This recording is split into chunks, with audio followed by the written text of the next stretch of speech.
C'est là qu'on va découvrir dans les Écritures les richesses de la sagesse de Dieu, le cœur de Dieu. Alors, comment se manifeste la crainte de l'Éternel? Comment elle se manifeste? Comment je peux savoir si dans ma vie j'ai la crainte de Dieu?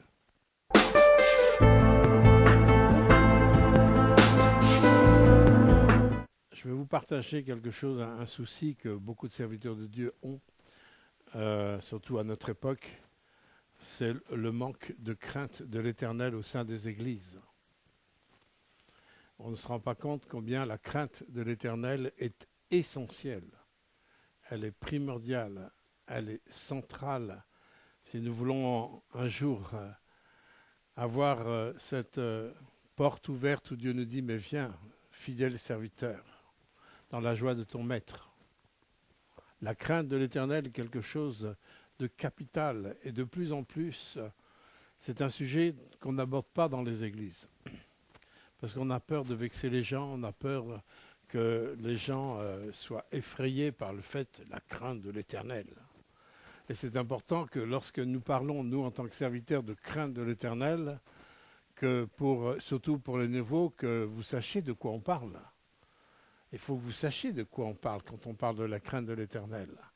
Parce que la crainte de l'Éternel, c'est une force, c'est une dynamique, c'est une puissance qui nous permet justement de nous propulser tout le temps plus loin et plus haut avec lui. C'est pour ça que c'est un sujet que je voudrais aborder ce matin, parce que pour moi, il est essentiel si nous voulons marcher dans la mentalité des disciples. Hein, je vous l'ai dit et redit, et je le redirai jusqu'à ma mort, que Jésus n'a jamais demandé de faire des chrétiens du dimanche matin. Ça n'a jamais été la volonté de Jésus de faire des chrétiens du dimanche matin. Jésus, il est venu il a fait des disciples et il nous a donné un mot d'ordre, allez, faites de toutes les nations des disciples.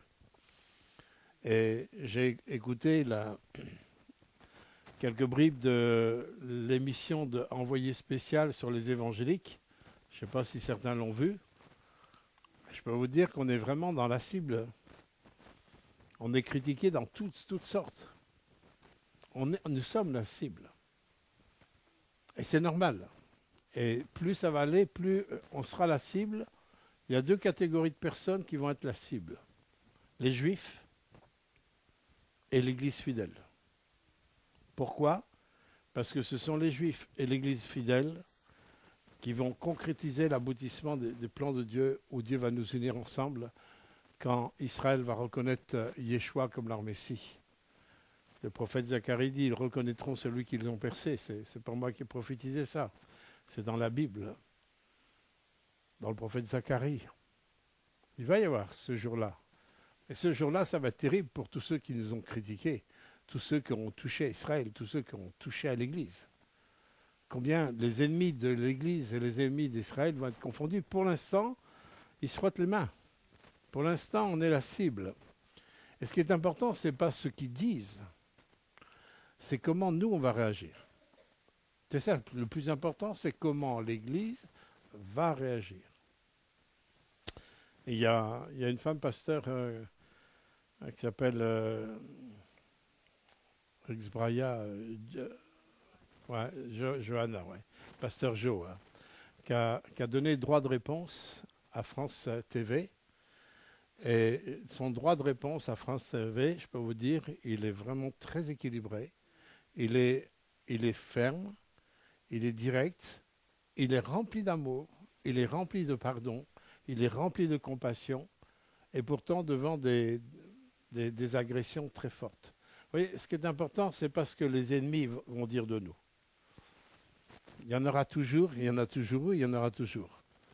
Et Dieu, il permet ça. Parce que ça va nous aider à nous parfaire, nous. C'est ça qui est important. Dans la façon dont on va réagir, dans la façon dont on va pardonner, dans la façon dont on va être aussi, on va continuer à briller comme la lumière au milieu des ténèbres. Et vous savez, c'est ce que je disais à ma fille, tu sais, quel que soit ce qui arrive, ça a toujours existé, mais il y a une chose qui est certaine, c'est que Satan est le roi du boomerang. Vous savez ce que c'est qu'un boomerang? On lance et ça revient en pleine tête. Si Satan est un roi, il est le roi du boomerang. Parce que quoi qu'il fasse, ça lui revient en pleine tête. Il s'est frotté les mains quand Jésus était crucifié. Ah, il est mort. Le boomerang, ça, ah oui, mais il est sorti vivant, ressuscité, Jésus. Vous voyez, l'ennemi se frottera toujours les mains quand il fait quelque chose pour agresser. Mais Dieu change le mal en bien. Et ça, c'est dans la nature de notre Dieu. Dieu change le mal en bien. Et ce qui est important, c'est pendant cette période où Dieu va changer le mal en bien, c'est comment moi je vais réagir. Et si je n'ai pas la crainte de l'Éternel, je risque d'avoir des réactions, dirons, un peu charnelles, un peu dans la loi, œil pour œil, dent pour dent. Mais ça c'était la loi. Et cette loi, elle est accomplie en Jésus-Christ, mais nous avons d'autres réactions à avoir. Et si nos réactions ne sont pas imbibées, je veux dire imprégnées de la crainte de l'Éternel, ça sera très compliqué. C'est pour ça que c'est un sujet que je voulais aborder, parce que c'est un sujet qui nous concerne tous. Qu'on soit tout jeune converti, qu'on soit à la recherche de Dieu, qu'on soit des vieux convertis, ça vous concerne autant à vous qu'à moi, ça nous concerne tous. On est confronté à la crainte de l'Éternel, où c'est essentiel, c'est primordial si je veux suivre Jésus, marcher avec Jésus, si je veux être un disciple accompli, c'est incontournable. Et on ne peut pas discuter avec ça. Alors, je vais essayer de vous éclairer à travers l'enseignement de la parole, et on va aborder ce sujet de tout notre cœur avec l'aide du Saint-Esprit, et que l'aide du Saint-Esprit puisse vous aider à ouvrir votre entendement pour recevoir vraiment la parole de Dieu. Père éternel, tu es là. Combien je te remercie pour ce privilège que nous avons d'avoir ta présence et d'avoir ta présence dans nos cœurs, dans nos vies. Merci d'avoir ouvert nos entendements, Seigneur, pour recevoir ta parole, percevoir ta parole, vivre ta parole, voir la puissance qui se dégage, Seigneur, dans ta parole. Nous te remercions de ce que tu nous as attirés à toi pour que tu puisses être notre Père et que nous puissions te dire « Abba, Père, Papa ». Et Seigneur, nous t'invitons, Seigneur, pleinement, que ton esprit, Seigneur, nous aide à transmettre ta parole, recevoir ta parole, vivre ta parole. Au nom de Yeshua. Amen. On va lire pas mal la parole de Dieu. Hier, j'ai souri parce que quand j'ai transmis les versets de la parole de Dieu à Jean-Michel, il y avait notre ami Andrew, le pasteur Andrew, qui était là. Il dit « Oh, c'est la tour de Babel !» Parce qu'il y en a beaucoup. Il y aura beaucoup de versets. Pourquoi ? Parce que je ne veux pas qu'on puisse dire « Ah, le pasteur Gilles a dit que ». Mais on veut laisser aussi parler la parole. Et vous avez le droit de vérifier dans les Écritures. Non seulement le droit, mais la responsabilité de vérifier dans votre parole, dans votre Bible. Vous avez la responsabilité de vérifier que ce qui est dit derrière une chair soit conforme aux Écritures. Ça, c'est important. Soyez des chrétiens de béret qui vérifiaient chaque jour dans les Écritures pour voir si ce que les apôtres disaient était conforme aux Écritures. C'est le seul moyen de ne pas gober n'importe quoi, de ne pas croire n'importe quoi, de ne pas croire n'importe qui et surtout ne pas vous soumettre à n'importe quel esprit. Parce que dès lors que vous vous soumettez à n'importe quel esprit, derrière un raisonnement, une philosophie, il y a un esprit. Il ne faut pas vous faire d'illusions. Dès lors qu'on se soumet, on devient esclave à la chose à laquelle on se soumet. Et ça, ce sont des règles, ce sont des lois. Ça. Alors c'est pour ça que vérifiez dans la parole et recevez les convictions de Dieu à travers les Écritures. On va lire juste un court texte dans Actes 5, 11, où il est dit « Une grande crainte s'empara de toute l'assemblée et de tous ceux qui apprirent ces choses. » On voit, c'est juste un passage qui nous parle de Ananias et Saphira. Pour ceux qui ne connaissent pas l'histoire, je vais faire ça en très court. C'est un couple qui a menti à l'apôtre Paul, à l'apôtre Pierre. Ils ont menti, je ne veux pas rentrer dans les détails, allez voir ça dans Acte 5. Et le fruit du mensonge, en pleine réunion, ils sont morts. Ananias est mort. Ensuite, la femme est venue, elle a aussi menti, elle est morte devant toute l'Église, devant l'apôtre Pierre. Et c'est là qu'il est dit, une grande crainte s'empara de toute l'assemblée et de tous ceux qui apprirent ces choses. Dans 2 Corinthiens 7:1, il dit « Ayez donc de telles promesses, bien-aimés, purifions-nous de toute souillure de la chair et de l'esprit, écoutez bien, en achevant notre sanctification dans la crainte de Dieu. » Donc on a une sanctification. La sanctification, c'est quoi? C'est un grand mot. Pas un gros mot, c'est un grand mot, qui veut dire tout simplement être à part. On est à part de la mentalité du monde. Nous ne sommes plus de ce monde. Quand je suis celui qui est le roi des rois, le seigneur des seigneurs, et je dis à Jésus, je te donne ma vie, je te reçois comme mon sauveur et seigneur, à partir de ce moment-là, je ne suis plus de ce monde. Et il y a tout un travail qui se fait, un pas après l'autre, de victoire en victoire, de progrès en progrès, où on apprend à le connaître et Dieu veut se faire connaître de plus en plus dans notre être intérieur. C'est ce qui nous transforme. Il nous transforme dans la mentalité du royaume de Dieu, là où normalement on doit passer toute l'éternité avec lui. Alors, autant d'être bien transformé dès le départ et que bien comprendre qu'il y a un achèvement de notre sanctification à travers la crainte de l'éternel. Ça, c'est important de bien enregistrer ça. Et pourtant, nous sommes dans la grâce. D'accord? Mais le texte, c'est un texte du Nouveau Testament, de l'apôtre Paul. Éphésiens 5, 21 dit « Vous soumettant les uns les autres dans la crainte de l'éternel. » Vous voyez, on revoit cette crainte de l'éternel qui revient à tout moment. Et c'est souvent le manque de crainte de Dieu où les chrétiens se permettent beaucoup de choses et sont très laxistes et jouent avec la grâce de Dieu comme on pourrait jouer avec un yo-yo. Où il n'y a pas de grâce qui n'a pas coûté cher à Jésus-Christ. C'est vrai que la grâce, elle est gratuite pour nous, mais il faut réaliser qu'elle n'a vraiment pas été gratuite pour Dieu. Il a donné son Fils pour des nations rebelles dans la malédiction, en opposition à lui. Il est quand même venu avec tout son amour pour non seulement porter notre condamnation, mais nous libérer la puissance même de sa vie pour qu'on nous apprenne à marcher vraiment selon les principes du royaume. C'est pas n'importe quoi, ça. Ça n'a rien à voir avec un petit culte le dimanche matin et dans la semaine, on fait ce qu'on veut. Vous voyez, ça n'a rien à voir. Et on va lire un autre texte qui est dans Josué 4, verset 23. « Car l'Éternel, votre Dieu, a mis à sec devant vous les eaux du Jourdain jusqu'à ce que vous eussiez passé, comme l'Éternel, votre Dieu, l'avait fait à la mer Rouge.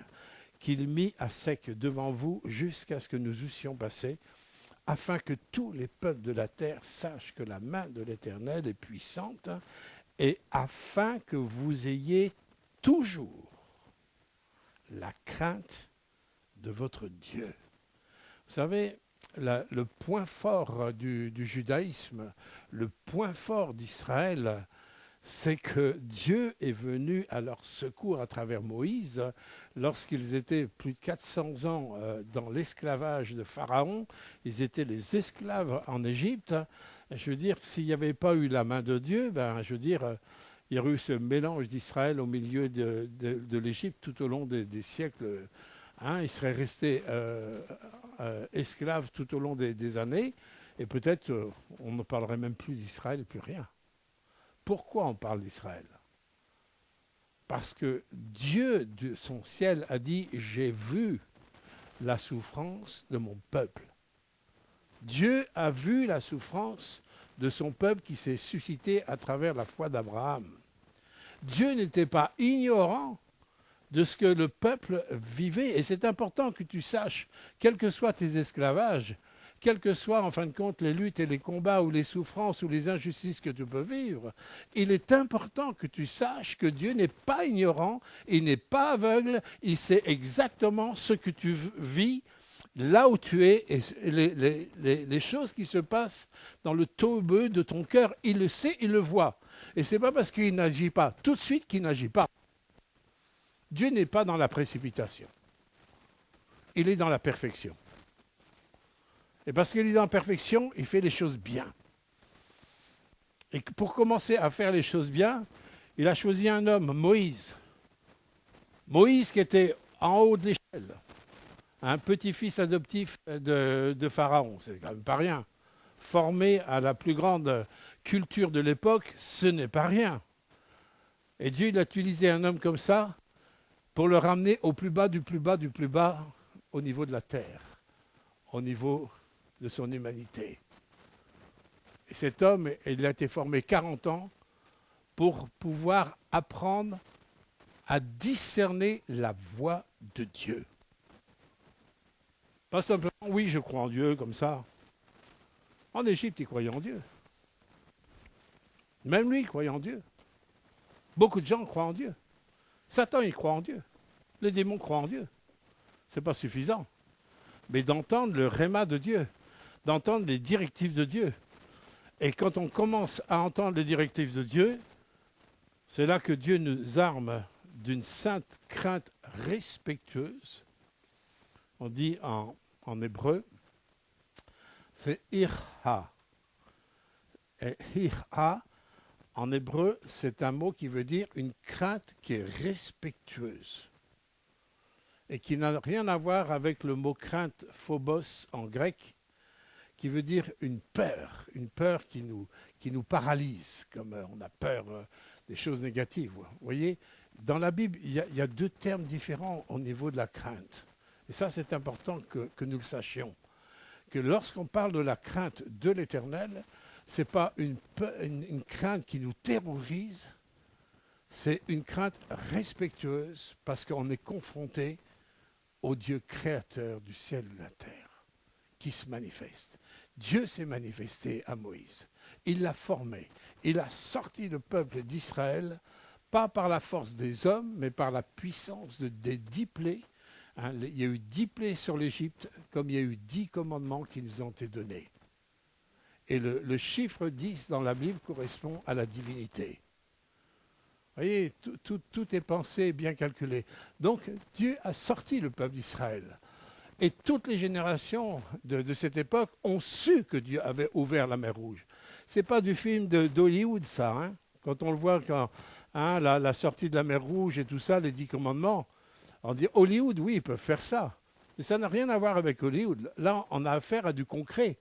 On a affaire à des milliers et des milliers de personnes que Dieu a déplacées pour sortir de l'esclavage et les conduire en désert pour manifester encore toute une éducation, une pédagogie, pour les faire rentrer dans le pays de la promesse, qui était le territoire que Dieu avait donné à Abraham, qui est encore contesté encore aujourd'hui.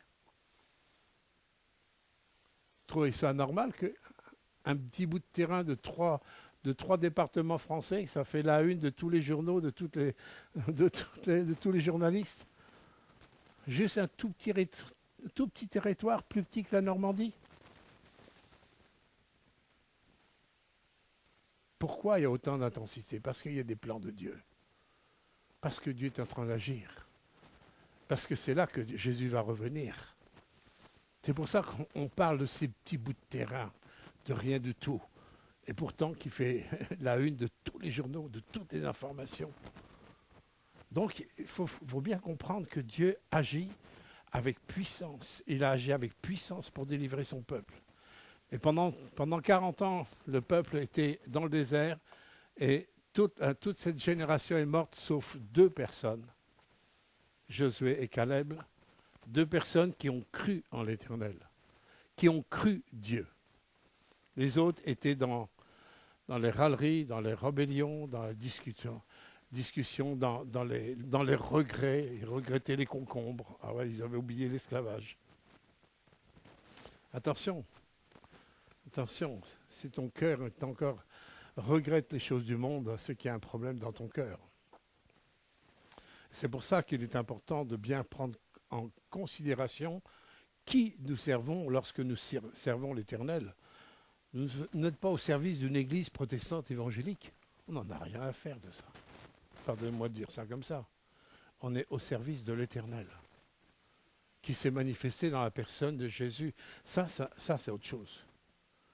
On n'est pas au service d'une institution religieuse ou autre. On n'est pas à ce service-là. Nous sommes au service de Dieu, qui a créé le ciel et la terre. C'est lui qui a ouvert la mer Rouge pour libérer son peuple. Et c'est lui qui a, à la deuxième génération, qui a ouvert le Jourdain pour aussi, de la même manière, faire entrer le peuple d'Israël dans le pays de la promesse. Et c'est à ce moment-là que ce texte a toute sa valeur, afin que tous les peuples de la terre, même les Cauchois ici à Yvetot, sachent que la main de l'Éternel est puissante. Nous avons affaire à ce Dieu-là. On n'a pas affaire à autre chose que celui qui a ouvert la mer Rouge, qui a ouvert le Jourdain, qui a réussi à faire rentrer Israël dans le pays de la promesse. Et celui qui a gardé Israël jusqu'à maintenant, malgré des siècles et des siècles de persécution, malgré qu'ils étaient aux extrémités de la terre, Dieu a gardé l'identité du peuple de Dieu, du peuple de l'Alliance. C'est le seul peuple qui a traversé les générations en gardant ce que Dieu avait donné dans leur cœur. L'alliance, la foi, l'espérance du Messie, etc.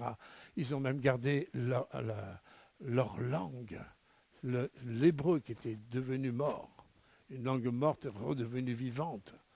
C'est le petit pays où il y a le plus de prix Nobel. C'est ce petit pays qui a béni les nations et les nations et les nations.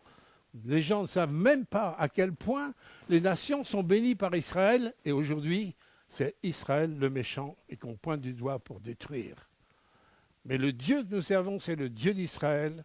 Et ce Dieu d'Israël nous invite afin que nous puissions avoir toujours la crainte de l'Éternel dans notre cœur. Parce que nous servons ce Dieu qui est la puissance de libération, qui a un but, il a un but et il conduit vers ce but. Comme il conduit Israël, il a ramené Israël sur son territoire pour un but, pour qu'Israël reconnaisse le Messie, et que Jésus va revenir dans la gloire sur le mont des Oliviers. Vous verrez, c'est comme ça que ça se passera. Pourquoi nous le croyons avec certitude? Parce que toutes les prophéties antérieures pour la première venue de Jésus se sont toutes accomplies. S'il a tout accompli, 350 prophéties dans l'Ancien Testament. Première venue, 350. 500 prophéties sur sa deuxième venue. Toutes les prophéties vont s'accomplir. Et déjà, de plus en plus, c'est en train de s'accomplir depuis le 14 mai 1948, au retour d'Israël. Donc, il est important que nous puissions faire face, pas à un mouvement religieux, pas à une église évangélique protestante, mais on fait face à celui qui est le Dieu de l'univers. Et ça, c'est pas rien, mes bien-aimés. Parce qu'un jour, vos yeux comme les miens vont se fermer. À qui je vais rendre compte? À lui. Tout simplement.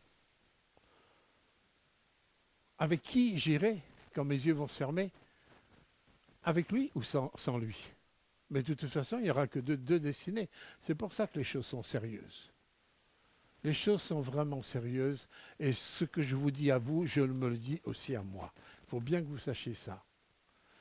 Et alors, on peut se dire, mais la crainte de l'Éternel, mais qu'est-ce que c'est? Qu'est-ce que c'est vraiment la crainte de l'Éternel? Alors on va voir à travers les Écritures, parce qu'il nous est parlé beaucoup de crainte de l'Éternel. On va essayer de voir un petit peu ce que nous dit la parole dans le psaume 19, verset 9. Pour certaines Bibles, c'est verset 10. Il dit, la crainte de l'Éternel, elle est pure. Elle subsiste toujours. Et les jugements de l'Éternel sont toujours vrais et justes. Donc, déjà, on sait que ce qui appartient à la crainte de l'Éternel, c'est quelque chose qui est pur, qui est juste, qui est vrai, qui est authentique. Dans le psaume 111, verset 10, il nous est dit, une autre facette, la crainte de l'Éternel, c'est quoi? C'est le commencement de la sagesse. Ah, qu'est-ce qui veut être sage? Qui est-ce qui veut être sage? Ah ben, apprenez à ce qu'est la crainte de l'Éternel. Tout à l'heure, je vais vous faire voir comment on peut rentrer dans la connaissance de la crainte de l'Éternel. C'est ça qui est important. Hein? Les enfants, ils ont levé la main. Je dis aux parents, retenez bien. Hein? Les enfants, ils ont levé la main, d'accord? La crainte de l'Éternel, c'est le commencement de la sagesse. Donc, vous savez, ça veut dire que la sagesse, elle n'est pas innée. Il y a un commencement. Il y a un temps où on ne connaît pas la sagesse. Donc, il faut un démarrage au niveau de la sagesse. Les conséquences de ceux qui acceptent et ceux qui refusent. Alors, ceux qui acceptent la sagesse de Dieu et ceux qui refusent la sagesse de Dieu, forcément, il y a des conséquences. Et la Bible en parle. Tous ceux qui observent la sagesse ont une raison saine. Quelque chose de sain dans sa tête. C'est clair, c'est net, c'est précis. On sait où on va. Sa gloire subsiste à jamais. Dans le Proverbe 1, verset 7, il dit la crainte de l'Éternel est le commencement de la science ou de la connaissance. Les insensés méprisent la sagesse et l'instruction. C'est-à-dire qu'en méprisant ça, ils sont privés d'une raison saine. Quand je vois le monde, quand nous voyons la société, des fois, quand on voit les décisions qui sont prises, hein, je ne veux pas faire de politique, on n'est pas là pour la politique, mais pour ceux qui gouvernent, on se dit, mais qu'est-ce qu'ils font, quoi? Ils marchent sur la tête ou quoi? Ils marchent sur la tête ou quoi? Pourquoi? Pourquoi c'est comme ça? Est-ce qu'ils ne sont pas sincères? Si, je pense qu'ils sont sincères à leur niveau à eux. Ils sont sincères dans leur sphère, mais il leur manque quelque chose. Il leur manque une raison saine. Et non pas la raison saine parce qu'ils n'ont pas la sagesse de Dieu. Et n'ont pas la crainte de Dieu. Vous comprenez? C'est la crainte de Dieu qui nous amène à avoir un raisonnement sain, une vision saine. On sait où on va, on sait ce qu'on va faire, on sait pourquoi on est là, on sait pourquoi on est vivant, on sait pourquoi aussi ce qui va se passer au moment de notre mort. Ce sont des assurances que la parole de Dieu nous donne. Ça n'a rien à voir avec la religion. Ce n'est pas de la religion, ça. C'est un travail relationnel avec celui qui nous a sauvés. C'est complètement différent. Donc, ceux qui refusent, ils vont être privés d'une raison saine, ils vont être privés d'une sagesse. Et arrêtons de dire le monde, il est comme ça, c'est normal qu'il soit comme ça. C'est normal que tout aille comme avec des cailloux dans les chaussures. C'est normal. C'est du tohu-bohu quand il n'y a pas de sagesse. Quand il n'y a pas de raison saine, c'est normal.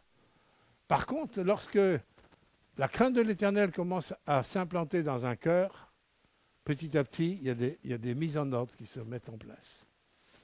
Les pièces de puzzle se mettent en ordre petit à petit et les choses deviennent claires, précises. Je lisais encore l'autre jour un témoignage de 4 jeunes qui sont rentrés dans une église, entre guillemets par hasard, des jeunes qui ne savaient pas quoi faire dans la rue, ils sont rentrés dans l'église, ils se sont tous convertis, ils sont tous devenus, il y en a un qui est devenu président de la République, président des États-Unis, il y en a un autre qui est devenu missionnaire en Chine, l'autre qui ont eu des responsabilités, qui était conseiller du président. C'est 4 remplis de Dieu. J'ai dit, waouh! C'était 4 jeunes qui faisaient n'importe quoi dans les rues. Vous voyez, quand l'évangile rentre dans un cœur, la sagesse de Dieu rentre. La raison commence à s'assainir. La sagesse commence à prendre place. Et c'est impressionnant ce que Dieu est capable de faire à travers des hommes et des femmes qui ont la crainte de Dieu et qui lui obéissent. Ils sont là pour bénir les nations. Il y a une bénédiction qui doit être libérée par l'Église. Par l'Église, une bénédiction qui doit être le fruit de notre crainte de l'Éternel dans notre propre vie, où Dieu est capable de nous ouvrir l'entendement, l'intelligence. Moi, j'ai eu un professeur qui était pasteur suisse dans les années 75, j'ai fait ma formation en 75, et ce pasteur suisse, c'était un passionné d'électronique. Il s'appelait Charles-Louis Rochat. Il était de Genève. C'était un passionné de trucs électroniques, tout ça. Un jour, en pleine nuit, il a eu un songe. Et dans ce songe, Dieu lui a donné toute la technique pour... Vous savez, aujourd'hui, on parle des antimissiles et tout ça. On en parle, c'est comme si ça avait toujours existé. Mais non, ça n'a pas toujours existé. Vous savez, les antimissiles qui sont envoyés pour arrêter les missiles qui éclatent, il lui a donné tout le processus technique pour mettre en place ça. Et lui qui était passionné d'électronique, il a mis tout ça sur papier, il a déporté ça à l'ambassade d'Israël à Genève. Vous voyez, il y a des choses qu'on ne sait pas, on ne connaît pas, et pourtant Dieu, ça c'est de Dieu ça. Et ce frère, il ne s'est jamais vanté de ça.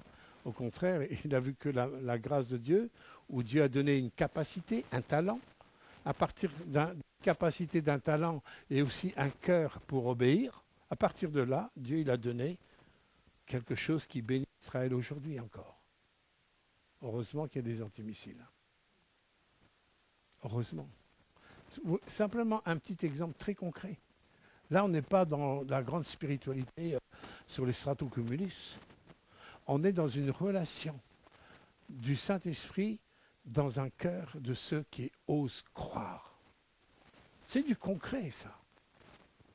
Et c'est juste un témoignage. Il y en a des témoignages comme ça. Alors, on va continuer au niveau de la crainte. La crainte, la Bible nous dit que la crainte de l'Éternel est la source même de la vie. La crainte de l'Éternel est la source de la vie et elle nous évite les pièges de la mort. Donc c'est intéressant de s'arrêter sur la crainte de l'Éternel. On a ça dans Proverbe 14, verset 27. La crainte de l'Éternel est une source de vie pour détourner les pièges de la mort. Croyez-moi que nous sommes dans un combat spirituel. Éphésiens chapitre 6, verset 10, il dit, vous n'avez pas lutté contre la chair et le sang, nous avons à lutter contre les puissances des ténèbres, contre les dominations, contre des stratégies dans le monde invisible. Nous avons à lutter ça. Et comment, sans la crainte de Dieu, veux-tu lutter? Comment veux-tu éviter les pièges de la mort simplement avec ta petite intelligence d'humain? Alors que si nous sommes soumis à celui qui est divin et qui connaît toutes choses, c'est là que cette sagesse elle nous est transmise pour pouvoir accomplir ce que nous ne sommes pas capables d'accomplir humainement. Et c'est pour ça que l'Église a besoin de rentrer dans une dimension surnaturelle. On a besoin d'entrer dans une dimension surnaturelle qui ne peut que passer par la crainte de l'Éternel. La crainte de l'Éternel, elle conduit aussi dans la dimension de la vie. C'est une répétition, mais je vous le dis, parce que c'est un autre texte. Proverbe 19, verset 23. La crainte de l'Éternel mène à la vie. Proverbe 22, 4. Le fruit de l'humilité de la crainte de l'Éternel, c'est quoi? C'est la richesse de la gloire et de la vie. Tout ça, quand on lit la Bible, c'est intéressant quand même. Et si on sait que la Bible, ta parole est la vérité, elle est une lampe sur mon sentier, elle éclaire mon chemin, c'est intéressant de plus passer du temps dans les Écritures que derrière un poste de télé ou derrière le smartphone. Sauf si c'est pour lire la Bible. C'est là qu'on va découvrir dans les Écritures les richesses de la sagesse de Dieu, le cœur de Dieu. Alors, comment se manifeste la crainte de l'Éternel? Comment elle se manifeste? Comment je peux savoir si dans ma vie, j'ai la crainte de Dieu? Ça, c'est une question qui est importante pour nous. Où j'en suis, moi, même si je suis chrétien depuis 1 an, 2 ans, 10 ans, 20 ans, 40 ans, 50 ans, quelles que soient mes années de marche avec Dieu, où j'en suis, moi, au niveau de la crainte de Dieu. Et il y a des fruits, il y a des conséquences dans notre vie qu'on peut déceler pour voir si je suis dans la crainte de Dieu ou pas. Je vais vous donner quelques exemples, tout simplement. Dans Proverbe 8, 13, il dit « La crainte de l'Éternel, c'est la haine du mal. » Comment tu hais le mal, du verbe haïr? Comment tu rejettes le mal dans ta vie? Est-ce que tu justifies le mal? Qu'est-ce que c'est que le mal déjà? Le mal, c'est tout ce qui est en opposition à la volonté de Dieu, tout simplement. Tout simplement. C'est tout ce qui contredit Dieu. Quand Dieu dit qu'il m'aime, et si moi je dis « Oh, Dieu ne m'aime pas », ben rien que ça, c'est du mal. « Oh, Dieu m'a abandonné », alors que Dieu dit « Même si une mère a abandonné son enfant, moi je ne t'abandonnerai pas ». Vous voyez, quand on contredit Dieu, quand Dieu nous dit que nous sommes des créatures merveilleuses, « Oh, je n'ai pas trop l'impression, je ne me sens pas comme ça », mais on n'en a rien à faire comme tu dis. Mais on n'a pas rien à faire de ce que Dieu dit. Vous voyez qu'on peut être dans le mal sans même qu'on s'en rende compte. Dès lors qu'on contredit la parole de Dieu, déjà on a mis un pied dans le mal. Et ça, on est tous coupables à ce niveau-là. Là, à ce niveau-là, on est tous dans la même barque. On est tous dans la même barque. C'est pour ça qu'on a besoin d'un sauveur. C'est bien pour ça qu'on a besoin d'un sauveur, parce qu'on est tous dans la même barque. Et cette barque-là, elle coule. Si on n'a pas le sauveur, elle est en train de couler, et royalement en train de couler, il suffit de regarder autour de nous. Donc, comment je réagis au mal? Comment je réagis à tout ce qui contredit Dieu? Comment je réagis à tout ce qui contredit sa volonté? Est-ce que je discute avec Dieu? Je conteste avec Dieu? Comment je réagis aussi lorsque mon cœur est rempli d'arrogance? Est-ce que mon cœur est arrogant par rapport aux autres? Est-ce qu'il y a la haine de l'arrogance dans mon cœur?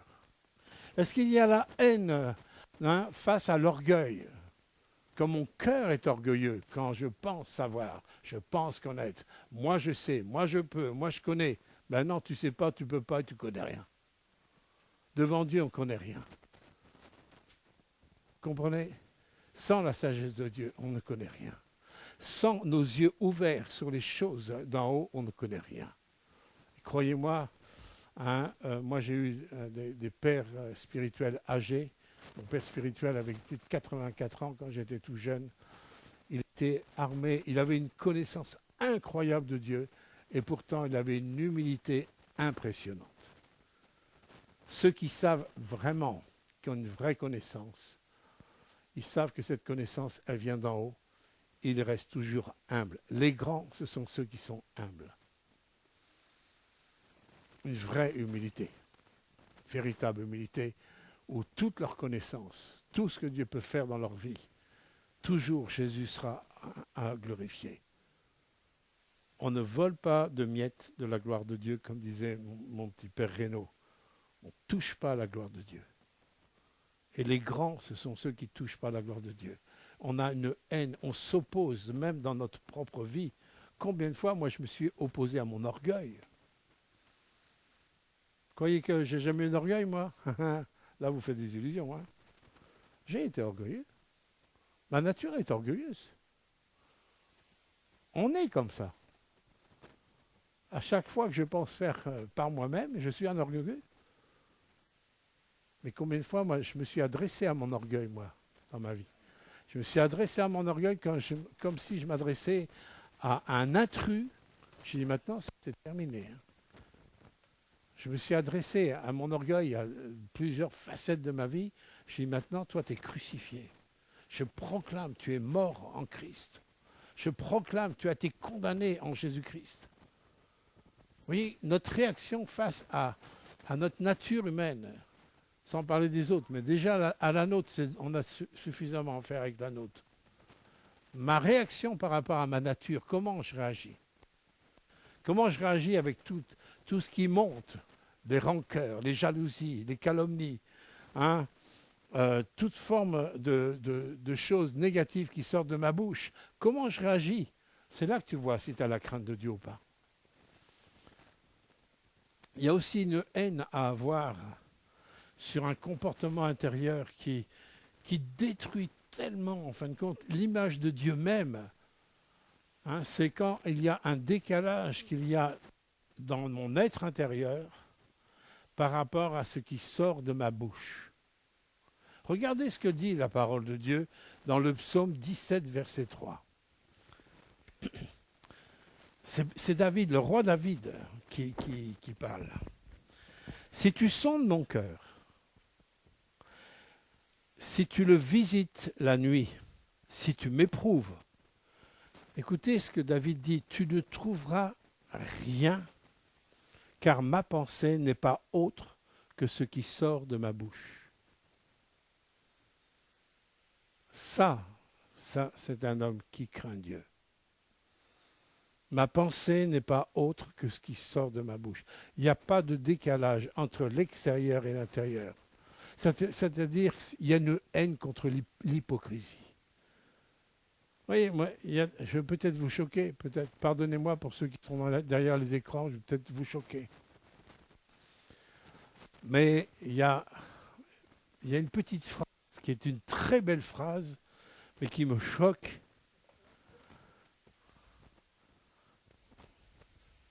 Est-ce que je le dis? Est-ce que je dois vous le dire? C'est choquant, je vais vous dire. Est-ce que je vais oser? Parce que je sais que ça va être sur YouTube. Mais il y a une petite phrase qui me choque quand on dit à des personnes qui vont vraiment pas bien, où leur vie est vraiment dans le tohu-bohu, et dit « tout va bien par la grâce de Dieu ». Alors c'est très bien, positif de dire « oui, tout va bien par la grâce de Dieu ». Oui, c'est bien. Cette phrase, elle est bonne. Elle est bonne à une condition. Que ce qui est à l'intérieur ne soit pas autre chose que ce qui est à l'extérieur.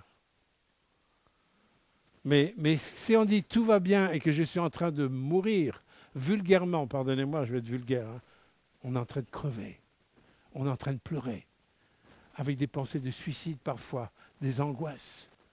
Et on va dire tout va bien par la grâce de Dieu. Écoutez, là, il y a un problème. Ça ne peut pas aller comme ça. Ça va bien avec la grâce de Dieu quand j'ai la crainte de Dieu et je laisse Dieu pénétrer mon cœur, mon être, qui va, oui, me transformer. Et alors là, je peux dire, oui, ça va bien pour la grâce de Dieu. Mais vous voyez, il faut qu'on soit dans la vérité. Trop de chrétiens souffrent tout seuls, en train de pleurer dans leur oreiller, peut-être. Moi, j'ai connu une fois un pasteur qui a passé par un moment très difficile dans sa vie. Je ne vous dirai pas qui, mais un moment, aujourd'hui, il est sorti de la situation, mais il avait vraiment envie de se suicider. Quand il allait au pastoral, personne ne voyait. Mais jamais il a dit « tout va bien, par la grâce de Dieu ». Il n'a jamais dit ça. Parce que ça n'allait vraiment pas. Dieu l'a sorti. Dieu l'a libéré.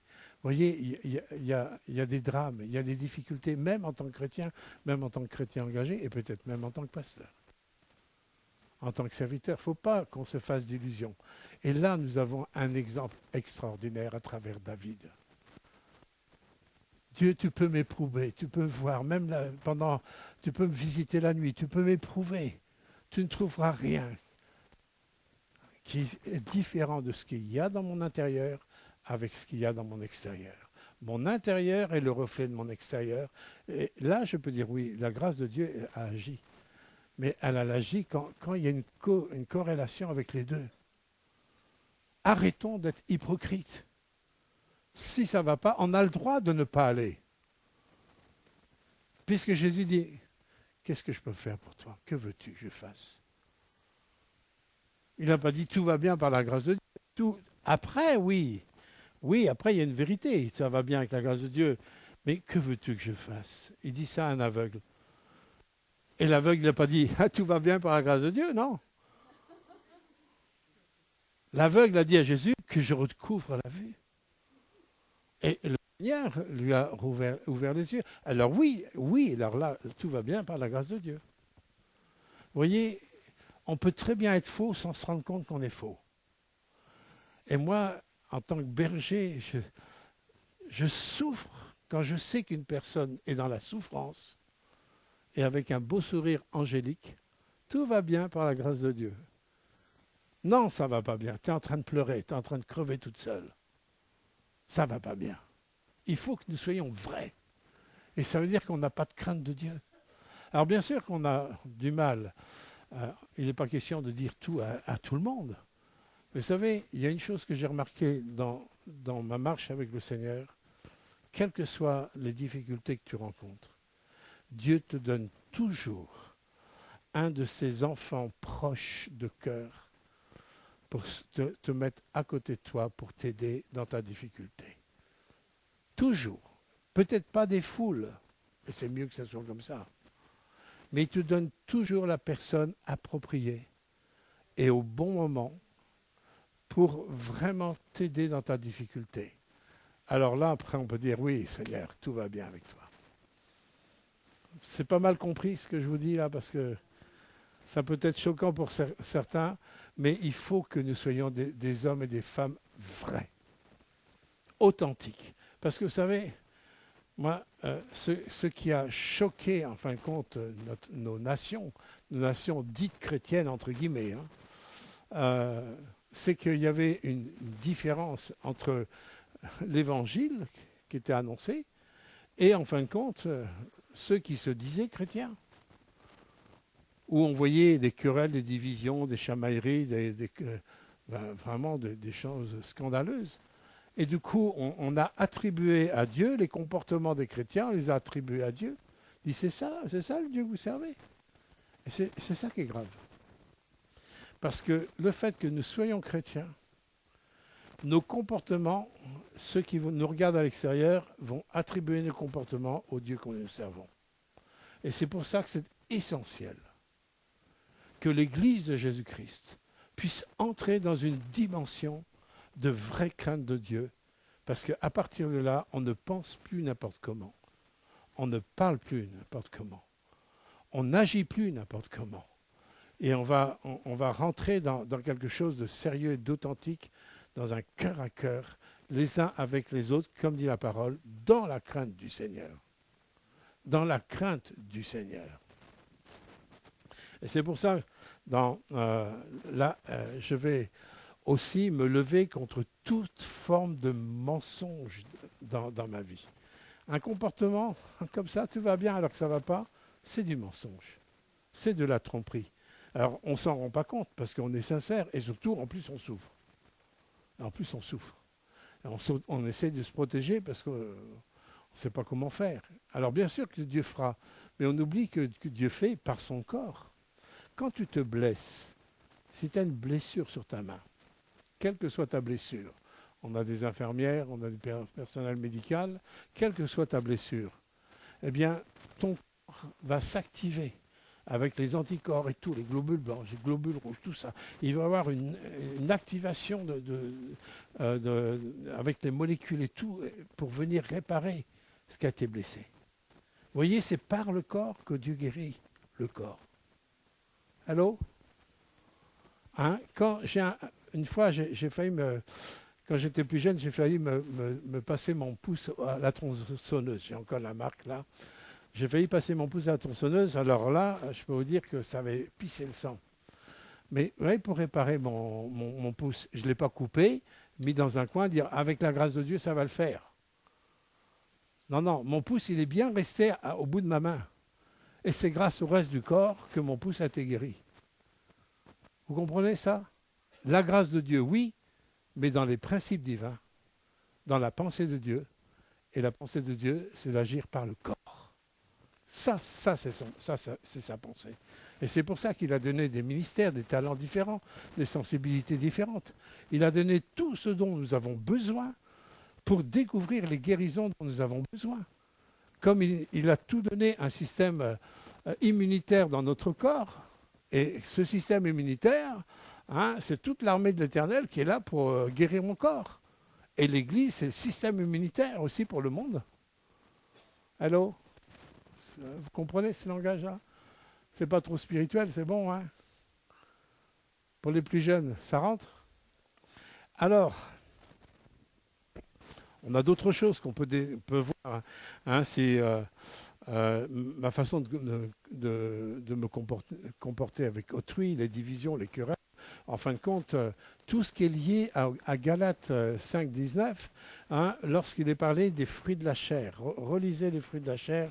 On peut lire en vitesse: l'impudicité, l'impureté, la dissolution, l'idolâtrie, la magie, les inimitiés, les querelles, les jalousies, les animosités, les disputes, les divisions, les sectes, etc., etc. Si je n'ai pas une haine contre les fruits de la chair, il est clair que je ne suis pas dans la crainte de l'Éternel. La crainte de l'Éternel va me dresser contre ces fruits-là. Je ne peux plus accepter. Alors, qui y sont encore? Bon, ils sont encore là. Comme dit Martin Luther, le réformateur, dit ma chair, elle s'est bien nagée, quoi. Hein. Notre chair, elle s'est bien nagée, mais c'est à nous de la refaire couler.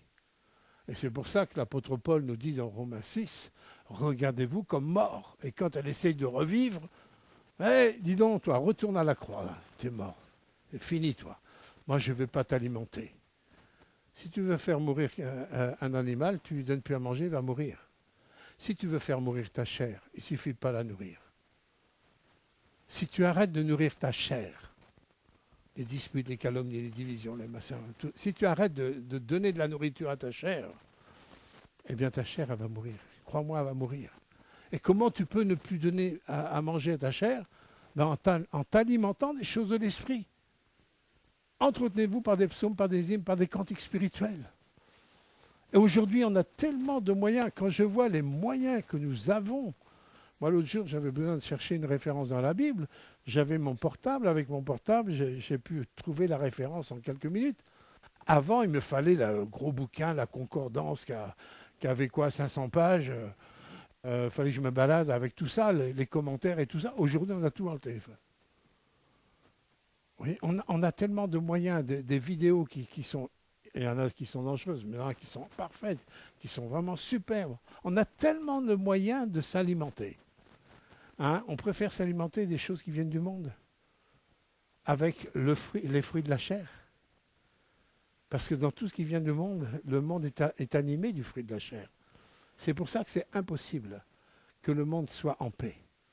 Regardez dans les familles comme c'est difficile de trouver la paix, même dans une famille qui s'aime. Hello? C'est vrai ou pas? Même dans des couples où on s'aime, on se partage même l'intimité. Et des fois, c'est compliqué. Pourquoi? Parce qu'il y a la chair qui est là. La seule chose pour détruire la chair, c'est d'apprendre à se nourrir maintenant. On va se nourrir des choses en haut. C'est pour ça qu'on a besoin de s'appuyer sur les Écritures, s'appuyer sur la parole de Dieu. Alors, comment avoir cette crainte? Comment posséder cette crainte? Comment entrer dans un processus où la crainte va grandir? Essayez de vous donner quelques conseils pratiques. Acte 24, verset 25, le gouverneur Félix a été saisi par la crainte de Dieu. Comment? En entendant l'apôtre Paul. Par le témoignage d'un prédicateur, par le témoignage d'un homme de Dieu, d'une femme de Dieu, d'un disciple de Jésus-Christ. Quand un disciple de Jésus-Christ libère un témoignage à la gloire de Dieu, il y a des personnes qui peuvent être touchées par la crainte de Dieu, et on a l'exemple avec le gouverneur Félix. Le gouverneur Félix a été saisi par la crainte de Dieu. Intéressant ça. Donc, mon statut de témoin en tant que chrétien est important. Je peux répandre la crainte de Dieu par mon témoignage. Autre chose aussi, je peux répandre la crainte de Dieu par l'enseignement. Mais il y a trois conditions. Et nous avons, dans le psaume 34, verset 11, on a 3 conditions. Par l'enseignement, mais avec 3 conditions. Il dit, venez mes fils, écoutez-moi. Il dit, je vous enseignerai la crainte de l'Éternel. Ah, c'est intéressant ça. La première condition, c'est de venir à lui. Et on retrouve ça dans Matthieu 11, 28. Venez à moi, vous tous qui êtes fatigués, chargés, je vous donnerai du repos. Déchargez-vous de tout fardeau et prenez sur vous mes instructions. Recevez. Prenez mon joug qui est doux et léger et recevez mes instructions. Et quand je reçois les instructions du Seigneur, la crainte de l'Éternel peut venir. Mais j'ai un acte à faire, et l'acte à faire, c'est de venir à lui. On vient à lui, pas à un mouvement d'église, pas à une institution, on vient au ressuscité. Celui qui est mort sur la croix, qui est vivant au siècle des siècles. Ça, c'est la première condition. La deuxième condition, c'est, il dit, mes fils. C'est-à-dire qu'il y a un lien de famille là. Hein, et mes fils et mes filles, comment je deviens fils ou fille de Dieu? Comment je deviens? Il y a un chemin pour qu'on devienne des fils et des filles. Et ce chemin, vous le trouvez dans l'évangile de Jean, chapitre 1, verset 12. À tous ceux qui l'ont reçu, il a donné le pouvoir de devenir enfant de Dieu. Vous voyez, quand je reçois celui vers qui je vais, quand je le reçois dans ma vie, c'est là qu'il y a cette position filiale qui s'installe. Quand je reçois Christ, je deviens enfant de Dieu. Je deviens enfant de Dieu. Tous ne sont pas enfants de Dieu. Et ce n'est pas parce que tu crois, tu as une croyance même chrétienne, que tu es un enfant de Dieu. Tu es enfant de Dieu quand tu as reçu Jésus dans ta vie, où il va prendre place dans ta vie. Et c'est là que je deviens fils, où je peux dire à Dieu, l'Esprit de Dieu dit en moi, Abba, Père. Abba est un terme araméen qui veut dire papa. Et vous savez que c'était un scandale à l'époque de Jésus. C'était un scandale pour le judaïsme. Parce que, vous savez, quand ils employaient le mot de Dieu, le Yahvé, les scribes, les copistes, ceux qui recopiaient les Écritures, ils avaient un tel respect pour le nom de Dieu qu'ils se lavaient avant d'écrire et après écrire. C'est pour vous faire voir le sérieux des copistes des Écritures. Et qu'on ne jouait pas avec le nom de Dieu. Et que Jésus, il arrive, déjà, qui dit notre Père, qu'on puisse s'adresser à Dieu, à Yahvé, avec la terminologie de Père. Et en fin de compte, dans le Notre Père, ce n'est pas le mot Père, c'est le mot Papa. C'est le mot Papa. Le Notre Père, ça n'existe pas. C'est plutôt le Notre Papa. C'est le mot Papa. En araméen, c'est le mot Papa. Mais que Jésus parle du Père en disant Papa, ça c'est un scandale. C'est ça, simplement, en fin de compte, simplement avec cette terminologie, Jésus fait voir, en fin de compte, tout le but de son œuvre. C'est de nous faire connaître un Dieu inaccessible à cause de sa sainteté, pour nous le rendre accessible, pour nous faire voir le cœur d'un papa. Là, nous avons simplement dans cette terminologie toute l'œuvre de Christ. Un Dieu inaccessible tellement qu'il est saint, qui rend accessible à cause de l'œuvre expiatoire de Jésus, où maintenant il nous donne le cœur du Père. Donc là, cette condition pour recevoir, c'est est-ce que je suis un fils et une fille. Et la troisième condition pour recevoir l'enseignement, c'est que j'écoute. Combien de fois il est dit, Israël, écoute Israël. Écoute Israël, l'enseignement d'un père. Écoute. Et quand je viens à Christ, j'ai reçu Christ, et je suis décidé vraiment à l'écouter, c'est là que Dieu va m'enseigner la crainte de l'Éternel. Vous voyez, il y a ces trois conditions qui sont essentielles. Et je ne peux pas faire comme si elles n'existaient pas. Alors, je vais terminer par le fait que nous avons un grand modèle. Moi, j'aime le grand modèle qui est Jésus, Yeshua, notre Messie. Pourquoi c'est important de nous arrêter un temps là? Parce qu'en fin de compte, il nous est dit dans Isaïe chapitre 11, versets 2 et 3, il, c'est le Messie, c'est Yeshua, c'est Jésus. Il respirera la crainte de l'Éternel. Voyez, ce qui est émané de Christ, c'est la respiration de la crainte de Dieu même. Si nous voulons savoir, mais qu'est-ce que la crainte de l'Éternel? Observez la vie de Jésus. Soyez très... Vous pouvez relire, il y a 4 évangiles, c'est très vite lu. Vous pouvez passer une soirée ensemble au lieu de regarder des feuilletons américains, fermez la télé et ouvrez votre Bible. Et tiens, on va lire les évangiles et on va s'arrêter sur la vie de Jésus. On va s'arrêter dans les détails sur la vie de Jésus. Et on va essayer de voir comment le Seigneur il est.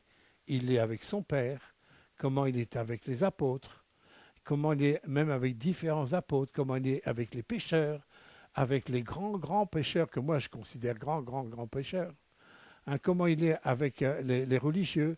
Et vous allez voir quelle sagesse du Père que nous avons dans la personne de Jésus. Hein, et ce n'est pas étonnant que le même prophète, il dit, on l'appellera admirable, conseiller, Dieu Tout-Puissant. Vous avez ça dans Isaïe chapitre 9, je crois. Mais on a besoin de nous laisser attirer par l'exemple de Jésus. Hein, il respirera la crainte de l'Éternel et ne jurera point selon les apparences. Mais il ne prononcera point sur un oui-dire. Ah oui, un tel m'a dit que... Oh là là, écoute, arrêtons d'agir sur des oui-dire. Comment l'ennemi peut utiliser ça? Comme sur un clavier d'un piano. Il va utiliser, ah ben un tel m'a dit, on m'a dit que, et comme on m'a dit que, moi je vais interpréter encore différemment que comme on m'a dit, et je vais répéter encore autrement. Vous connaissez l'histoire du téléphone arabe? En colonie de vacances, les gamins ont fait ça, on donne un message à une extrémité et on fait passer de bouche à bouche, enfin d'oreille à oreille, et on essaie de récupérer le message à la fin. Ben, croyez-moi, il a vraiment changé. Hein, il a vraiment changé. Et malheureusement, ça fait du dégât. Et l'ennemi utilise ça pour détruire, casser les relations, casser l'unité. Comprenez ça? Il faut arrêter avec ça. Jésus n'agissait jamais sur des oui-dire. Il était toujours en connexion avec son papa. Il était en connexion avec son papa. Qu'est-ce qui lui a permis de faire ça? C'est la présence du Saint-Esprit dans sa vie. Et pourquoi il a pu avoir cette présence forte du Saint-Esprit? Comme je le dis dans les formations de discipolat, de serviteurs, il a pu faire ça parce qu'il a appris une chose essentielle. Et pourtant, il est Christ, il est le Messie. Il a dû apprendre l'obéissance par les choses qu'il a souffertes. Il a dû apprendre l'obéissance. Il a dû apprendre à être le Amen, celui qui dit oui à son Père. Il a dû apprendre à dire oui à son Père. Pourquoi il a dû apprendre? Parce qu'il s'est dépouillé de tout. Il n'est pas venu avec un manteau surnaturel. Il s'est dépouillé du surnaturel. Vous avez vu ça dans Philippiens chapitre 2. Il s'est dépouillé pour venir comme un simple homme. Un simple homme, c'est un simple homme.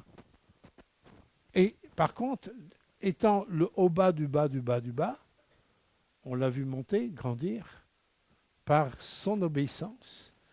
Et c'est à l'âge de 30 ans que Dieu quand il s'est fait baptiser, que Dieu a confirmé son identité publiquement à travers cette voix du ciel, à travers cette colombe qui s'est posée sur son épaule.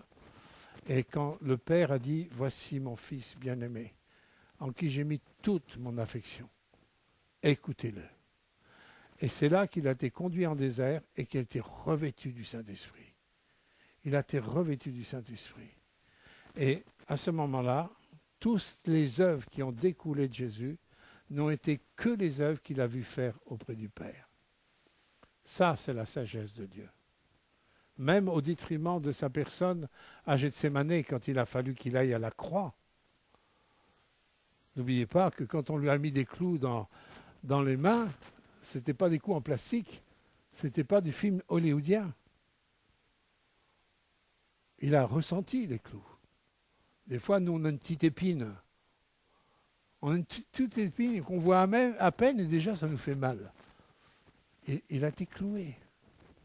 Jésus a été cloué. On l'a cloué comme un malfaiteur. Simplement parce qu'il a dit oui à son Père. Il a dit oui parce qu'il nous aimait. Il a dit oui parce qu'il n'y avait pas d'autre solution pour que nous soyons pardonnés. Ce ne sont pas nos bonnes œuvres qui peuvent nous sauver. C'est sa condamnation qui nous sauve. Son sang qui a coulé. Ça n'a pas été du cinéma, sa crucifixion. Et la sagesse du Père l'a amené jusqu'à là pour accomplir une rédemption parfaite, une volonté parfaite, pour qu'il ait un droit juridique pour nous dire « mais je te pardonne ». J'ai le droit maintenant de te pardonner parce que c'est moi qui ai payé la facture. Tu ne pouvais pas t'en sortir tout seul. Moi, j'ai payé la facture. Que son nom soit béni et que nous puissions nous arrêter sur sa personne pour découvrir toutes les richesses encore qui découlent de la crainte de Dieu à travers la personne de Jésus. Ayons la crainte de Dieu. Crions à Dieu. Demandons à Dieu pour qu'ensemble, jeunes et vieux, nous puissions avoir une vraie crainte de Dieu dans notre cœur et que nous soyons un témoignage de sa gloire. Notre Père, je te remercie. Je te bénis pour ce message, cette instruction que tu nous donnes. Tu as dit, recevez mes instructions. Nous voulons les recevoir, Seigneur, ce matin. Seigneur, nous nous tournons vers toi en nous humiliant. Nous avons besoin de te demander pardon, Seigneur. Toutes les fois que nous marchons, Seigneur, en dehors de cette crainte de l'Éternel.